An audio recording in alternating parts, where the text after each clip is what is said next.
আমার বিরোধী দলনেতা সেদিনকে এসেছিলেন আমাদের এই প্রচারে এই জায়গাতে প্রার্থী, যাই হোক প্রার্থী, বিরোধী প্রার্থী মানে আমাদের দলে ছিল, সেই জন্য বারবার ওইটাই বেরিয়ে আসছে। আমার সাথে যখন এসেছিল প্রচারে মানে হাত করতে, আমি কথা বলেছিলাম যে ওনার সাথে আমার অনেক দিনের চেনা, আমি ওনার সাথে বিগত দিন, আমি তোমাদের মাধ্যমে বলতে চাই, উনি আমাদের বলেছিল যে অর্জুন সিং 100খানা নাকি কেস আছে। তোমাদের চ্যানেলেই আমি বলেছিলাম যে অর্জুন সিং আমাদের ঘরের ব্যাপার।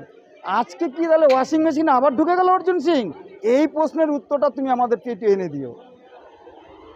এই শিলভদ্রবাবুর কাছে আমি হাত জোড়ে আজকের এই শুভ দিনে প্রণাম জানাই, ওনার দীর্ঘায়ু কামনা করি।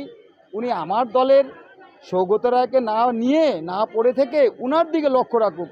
ওনার দলে 40টা লোক নেই, বাদামতলায় মারামারি, আর তৃণমূলের এতগুলো কর্মী সাধারণ মানুষরা দেখছে, সারা পশ্চিমবঙ্গের মমতা ব্যানার্জির উন্নয়ন দেখছে।